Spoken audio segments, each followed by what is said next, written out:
Bonjour à tous, me revoici sur la chaîne.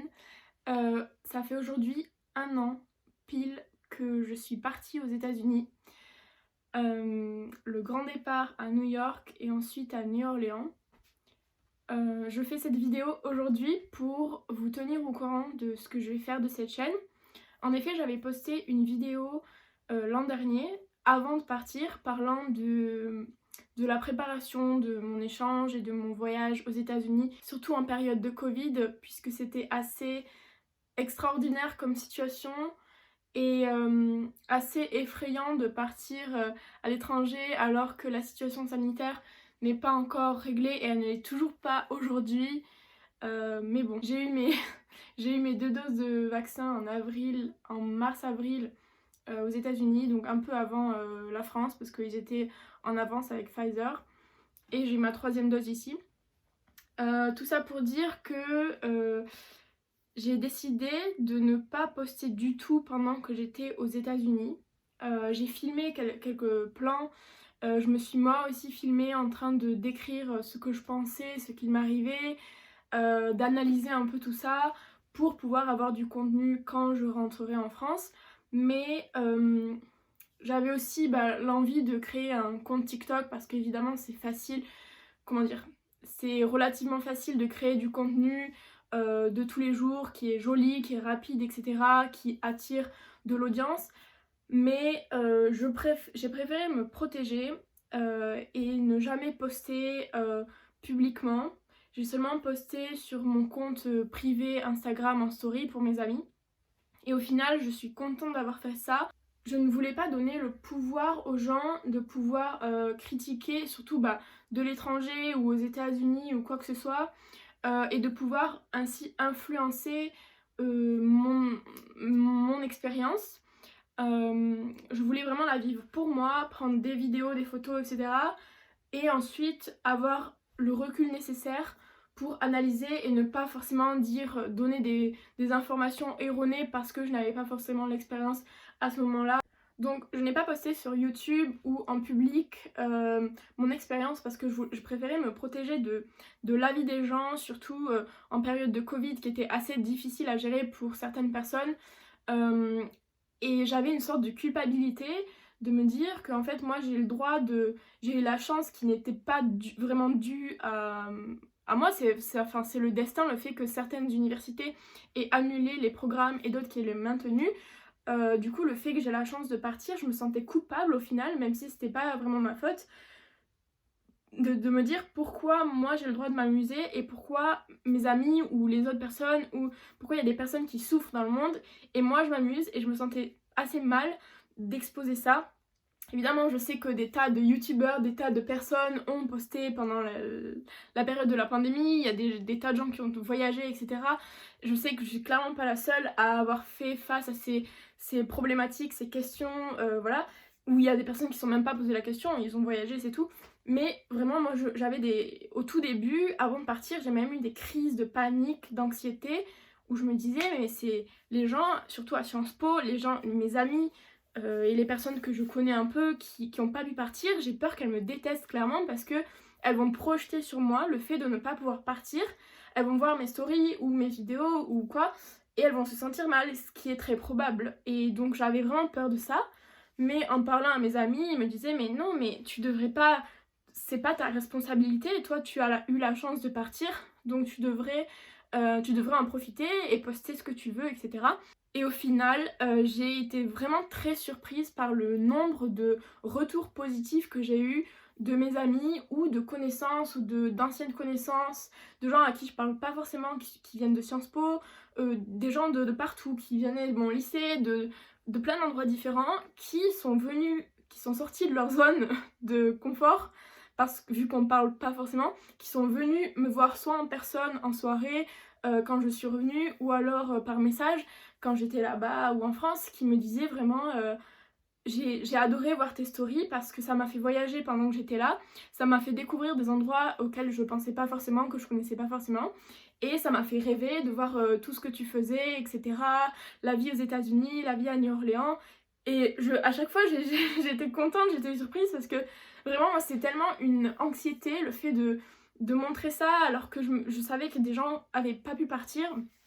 Donc au final, le fait que j'ai beaucoup de retours positifs, ça m'a encouragée. Et maintenant que j'ai du recul, je me sens plus à l'aise avec le fait de montrer mon expérience et ce que j'ai fait aux États-Unis. Voilà, donc je préférais pouvoir me poser. Et pourquoi je l'ai pas fait depuis que je suis rentrée, parce que je suis rentrée en fin juin.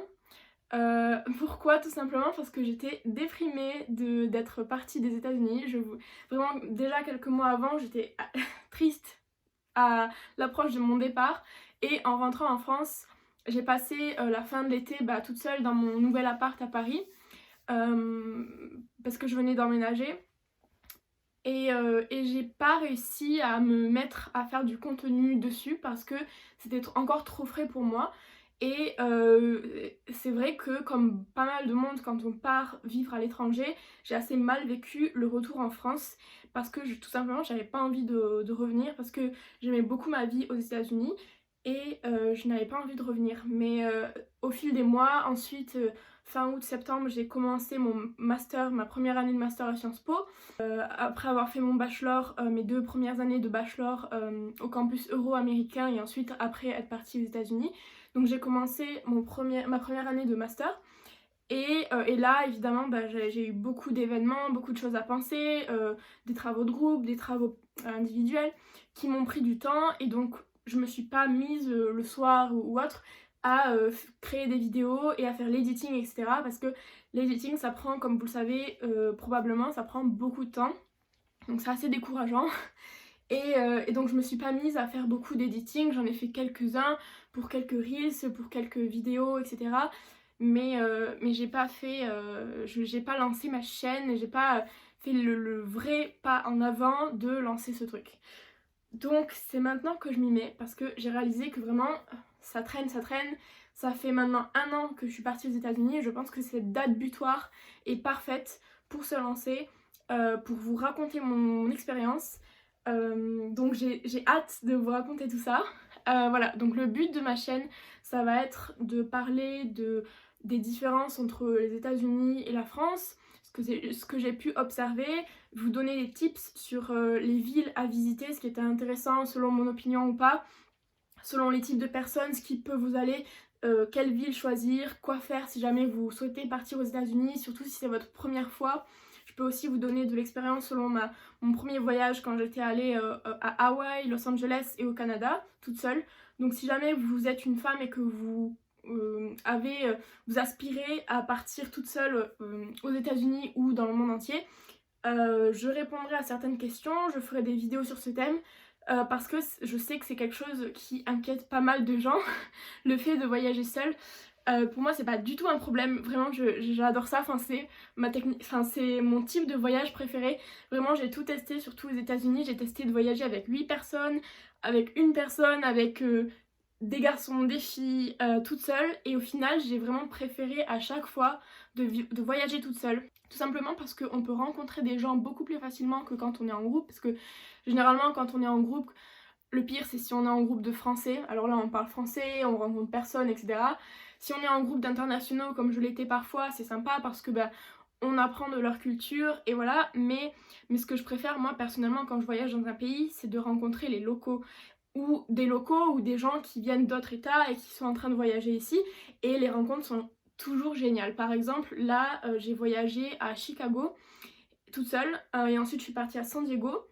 Et c'était vraiment mon dernier voyage, mais un des meilleurs, parce que j'ai rencontré une fille à Chicago qui était dans le même hostel. C'est un hôtel, mais avec des chambres partagées pour que ce soit moins cher, parce que clairement c'est très très cher aux États-Unis. Donc un prix normal, c'est une chambre partagée. Donc j'ai rencontré une fille qui était dans ma chambre.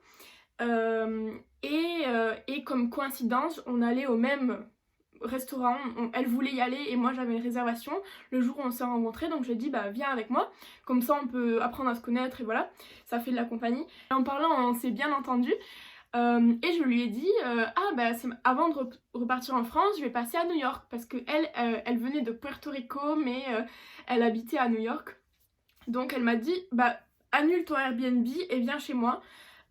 Donc c'est clair que pas tout le monde il faut un certain degré de confiance en soi et d'intuition pour faire confiance aux gens. Je vous dis clairement pas de faire confiance à tout le monde, de dire d'aller dormir chez des gens que vous ne connaissez pas, etc.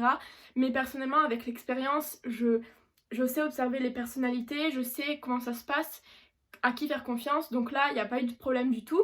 Donc elle m'a dit annule ton Airbnb et viens chez moi quand tu repartiras. C'est vrai que c'est très cher aussi les Airbnb à New York. Donc j'ai été en mode what? Ok, ok, let's go. Et en plus ça me donne l'occasion de la revoir juste avant de partir en France. Donc c'est ce que j'ai fait et c'était vraiment génial. Enfin, c'est comme ça que c'est de fil en aiguille, vous rencontrez des gens, vous les revoyez ou pas, mais vous avez les meilleures expériences en voyageant seul. Bien évidemment, il faut toujours faire attention, comme je l'ai dit, il faut toujours faire attention, surtout en tant que femme. Donc je vous donnerai des tips là-dessus aussi si jamais vous en voulez. Voilà, donc tout ça pour dire que je lance ma chaîne vraiment cette fois-ci. Et cette fois-ci avec de la préparation, du recul.